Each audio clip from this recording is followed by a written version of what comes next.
Welcome to the deep dive. Today, we're plunging into the fascinating world of Brazilian wine. That's right. Specifically, we're going to uncork the story of the BRS Lorena grape. A really interesting one. Yeah, we've gathered a fantastic set of insights, looking at everything from its beginnings to, why it's becoming such a rising star in Brazilian winemaking. Think of this as your express route to understanding a truly unique grape and, well, its impact. Exactly. Today isn't just about, naming a grape. It's about understanding its journey, its special qualities. What? And what it tells us about innovation in winemaking. We'll trace its history, look at what makes it distinct, Okay. how it thrives, the winemaking side, and, what makes it noteworthy. And what's so compelling, really from the start, is that BRS Lorena isn't just another grape out there. No, not at all. It's a real testament to Brazilian ingenuity, a direct response to the country's unique, often tropical climate. Okay, so let's unpack this a bit. BRS Lorena is a hybrid, a deliberate cross between two different worlds of grapes. Right. I've got the quality aspect and the toughness aspect. Yeah, you've got Vitis vinifera, think like your classic wine grapes, Sauvignon Blanc, Merlot, that kind of thing. The familiar names. Exactly. And then Vitis labrusca, which brings the muscle, the robustness, resistance to tricky conditions. And the goal was really clear. Blend the best traits of both, Yeah. specifically for Brazil. What's fascinating here is, like you said, this wasn't some happy accident. It was very intentional. Oh, absolutely. The researchers at Embrapa Uva e Vinho, they had a clear mission. Right. Develop a high-quality wine grape that could not just survive, but actually flourish in Brazil's warm, humid conditions. Conditions where, let's be honest, a lot of European grapes really struggle with diseases. They really do. It's tough going for them sometimes. And those researchers at Embrapa Uva e Vinho, they're the real behind-the-scenes heroes here. Starting way back in the 80s, they meticulously set up these controlled crosses. Villard 5276 and Siebel 11342. Specific choices for specific reasons. Right. Then fast forward to 2001, and BRS Lorena was officially introduced. That really gives you a sense of the years of work. Decades, really. Yeah, dedicated research, careful selection, just the sheer scientific effort involved. That timeline is so important. It highlights the patience, the countless seedlings they had to evaluate, and the scientific rigor. It's a long, thoughtful process, not a quick fix at all. So why should you, listening in right now, find this deep dive valuable? Well, whether you appreciate a good glass of wine. Or maybe you're curious about agriculture adapting. Right, or even the science of plant breeding. Yeah. There's something here. You think so? We're going to uncover some real aha moments about this grape's unique superpowers, you could say, and the impact it's having. Definitely some interesting angles. So let's get started. Let's dive into the history and origins. Okay. The very start of BRS Lorena really shows that strategic thinking at Embrapa Uva e Vinho. Their breeding program wasn't just about any grape. It was laser-focused on quality wine grapes suited for Brazil's climate. That warm, humid climate we mentioned, which is, really tough on traditional European varieties. Exactly. It makes them susceptible to diseases, affects their health. It's a constant battle. Right. And the choice of parents, Villard 5276 and Siebel 11342, that wasn't random, was it? Not at all. They were picked specifically because they offered that vital resistance to diseases. Okay. And the ability to cope with those challenging conditions. It's like picking athletes for a specific skill set, Yeah, good analogy. These parent varieties already had that resilience built in to some extent. So by carefully crossing them, the researchers hoped to pass on those traits, but also, crucially, to lift the quality potential for the wine itself. Compared to, say, just a straight Vitis labrusca grape. Exactly, which can sometimes have more, let's say, basic flavor profiles. It sounds like an incredibly detailed process. Controlled pollination, nurturing the vines, years of evaluation. Oh, it's very demanding. Imagine thousands of seedlings, each slightly different, Wow. all being grown and assessed. They're looking for that perfect mix. Disease resistance, good yields for growers. Got to be economical. Right. And, of course, the potential to make delicious wine. BRS Lorena was one of those standouts. And that official release in 2001 you mentioned, that wasn't just like a new product hitting the shelves. No, it was more significant than that. It felt like a real turning point, offering Brazilian winemakers a homegrown solution, a grape designed for them. Precisely. It freed them somewhat from that constant struggle of adapting European varieties. It really opened up new possibilities. Yeah, empower them with a grape that kind of understood the local conditions. And could deliver quality without needing massive intervention. A big step for Brazilian wine independence and innovation. Okay, so we've got the origin story, but what is the BRS Lorena grape actually like? Let's get into the nitty-gritty characteristics. Morphology first, the visual ID. Okay, so if you saw a BRS Lorena vine, you'd notice these medium to large leaves. Pretty distinctive shape, pentagonal, with 5 lobes. Well, a hand with spread fingers, almost. Yeah, exactly like that. Right. That leaf shape is a key identifier. And the grape clusters themselves. They tend to be medium to large, often conical, maybe cylindrical sometimes. Tapering down. Yeah, and they're medium to high density, so the berries are packed in pretty closely. Okay. And the individual berries, what are they like when they ripen? Medium-sized, quite round, spherical. And as they mature, they get this lovely, luminous, greenish-yellow color, almost glowing. Nice. The skin's moderately thick, which is interesting because that actually helps with resilience against fungal diseases. Ah, another built-in advantage for humid places. Exactly. Inside, the pulp is simple, refreshing, pleasant if you just ate the grape raw. Okay, so that's what it looks like. Now, how about how it grows? The agronomics, practical stuff for the vineyard. Right. Agronomically, it's got an early to medium vegetative cycle. Meaning? It ripens relatively early. And what's quite remarkable is that in some regions with the right climate, this could potentially allow for double harvest. Double harvest. Wow, that sounds like a huge plus for productivity. It can be, yeah. Depending on the climate and management, you get the main harvest and then maybe a second smaller crop later on. Definitely boosts the economic appeal for growers. For sure. And the vine itself. Is it super vigorous? Does it need a lot of managing? It's got medium to high vigor, so yes, it has strong growth potential, lots of foliage. Okay. This means careful vineyard management is key, especially canopy management, pruning, training the vines. To focus the energy on the grapes, not just leaves. Exactly. Like guiding an energetic teenager, you want the energy going into the right place, making great grapes. Got it.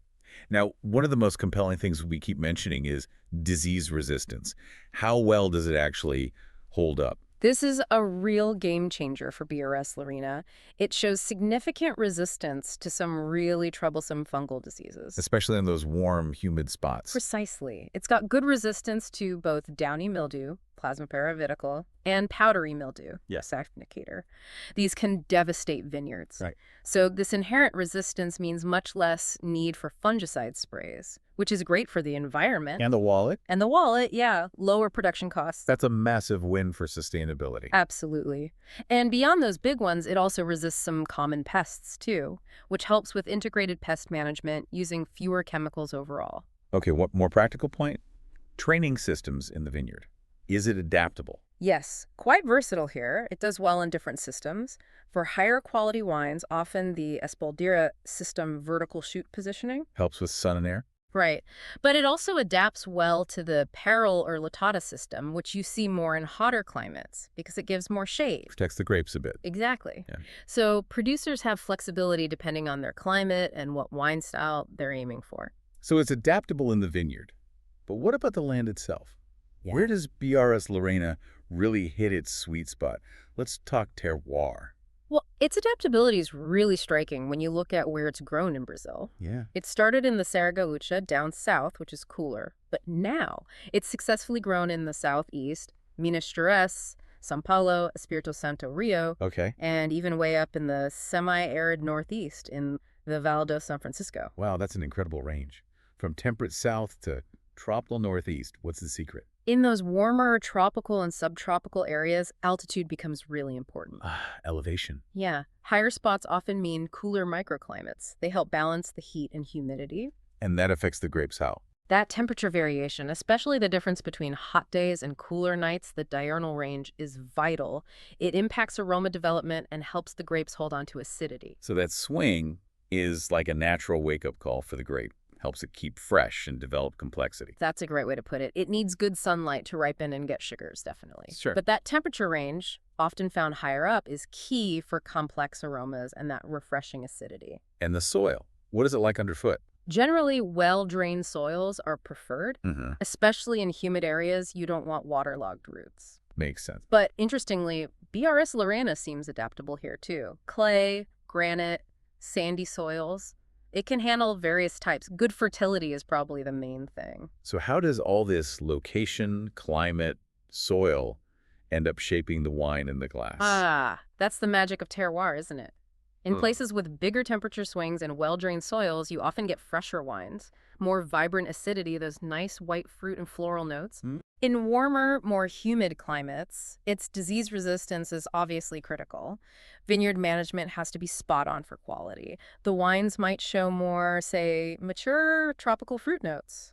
Amazing how the place leaves its fingerprint. Okay, let's move from the vineyard into the winery. How do they actually make wine with BRS Lorena?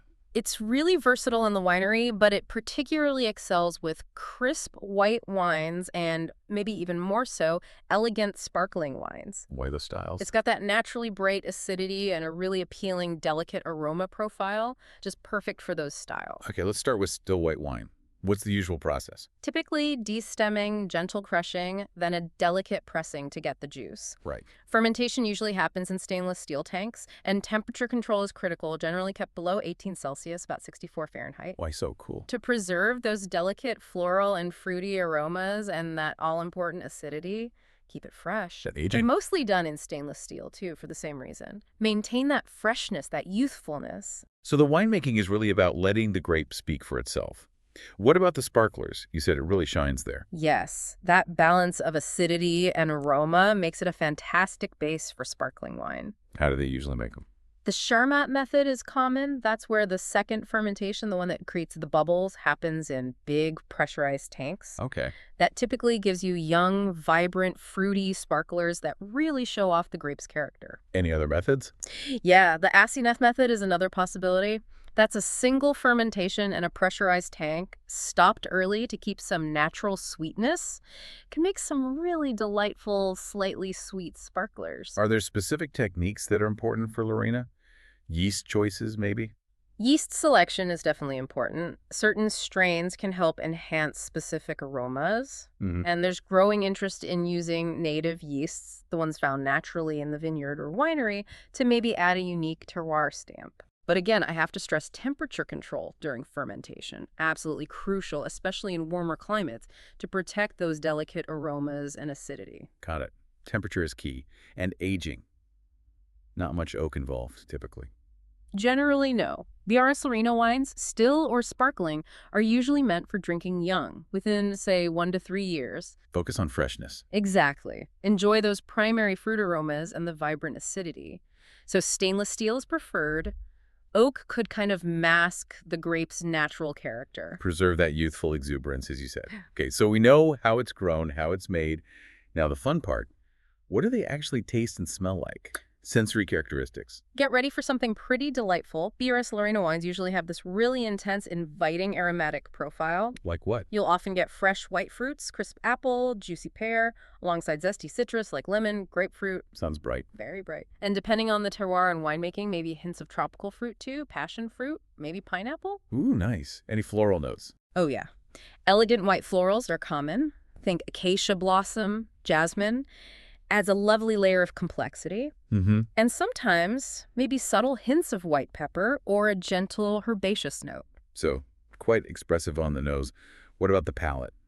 Acidity, body. Most are made dry, though you can find some lovely off-dry ones too. The acidity is generally really well-balanced, integrated, gives that refreshing, lively feel.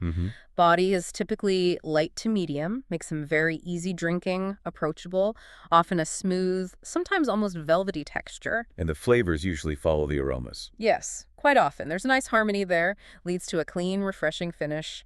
Really makes you want another sip. We touched on this, but just to confirm, not wines for long aging. That's right. Best enjoyed young to capture that freshness, those primary aromas. They don't typically have the structure for long cellaring. So if you buy a bottle, drink it. Don't stash it away for years. Pretty much. Enjoy it in its youth. Now, food pairings. What goes well with BRS Lorena? It's really versatile, which is great. That bright acidity and aroma profile make it wonderful with fresh salads, seafood, delicate white fish. Sushi. Excellent with sushi and sashimi. Well. Also great with fresh, mild cheeses. Even some Asian dishes with sweet and sour notes or mild spice. Sounds perfect. And of course, just as a fantastic, refreshing aperitif on its own. Ideal for a sunny afternoon get-together. Now, the sparkling wines, you highlighted their potential. What makes them stand out?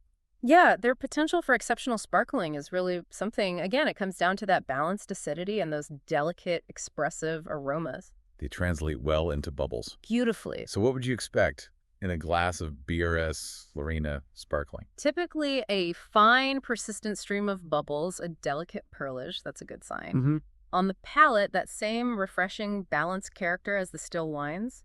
Vibrant acidity that cleanses the palate. And the aromas, similar. Tend to mirror the still wines, yeah. Yeah. White fruits, citrus, floral notes, maybe even a bit more intense because of the bubbles. So, versatile, elegant, good for celebrations or just with a light meal. Okay, let's shift gears. Where can you actually find these wines? What's the market like? Well, the market for BRS Lorena is really dynamic right now. We're seeing steady growth in production and consumption in Brazil, both still and especially sparkling. What's driving that? A few things. The grape's adaptability, the quality of the wines being made, and I think a growing appreciation among Brazilians for their own local products. So it's gaining traction domestically. Yes, definitely. Despite being a hybrid, it's getting recognized for its quality, but there are still challenges. Like what? Well, that old perception that hybrids are somehow lesser than Vitis vinifera, that still exists sometimes. Right. And of course, competition from well-known international grapes with big marketing budgets. So differentiation, highlighting its unique qualities is key. But there must be opportunities too. Oh, absolutely. Its advantage in tropical climates is huge, especially with climate change concerns growing. Its disease resistance promotes sustainability, which is increasingly important. And its knack for high-quality sparkling wine taps into a growing demand in Brazil for those styles. Could it make good Brazilian wine more accessible? Potentially, yeah. It could help democratize access to quality local wine. It's encouraging the producers are getting behind it. Are there specific wineries really championing BRS Lorena? Yes, definitely. Several respected wineries are really investing in it and showing what it can do. Vinicola Canelli does a well-regarded varietal Lorena. Okay. Famiglia Passamai has their Floral Lorena. Vinicola Gos has Tempos de Gos Tropicos, BRS Lorena. That one's quite popular. Right. Adega Cecchini makes a unique one called Lorena Ativa, higher in polyphenols.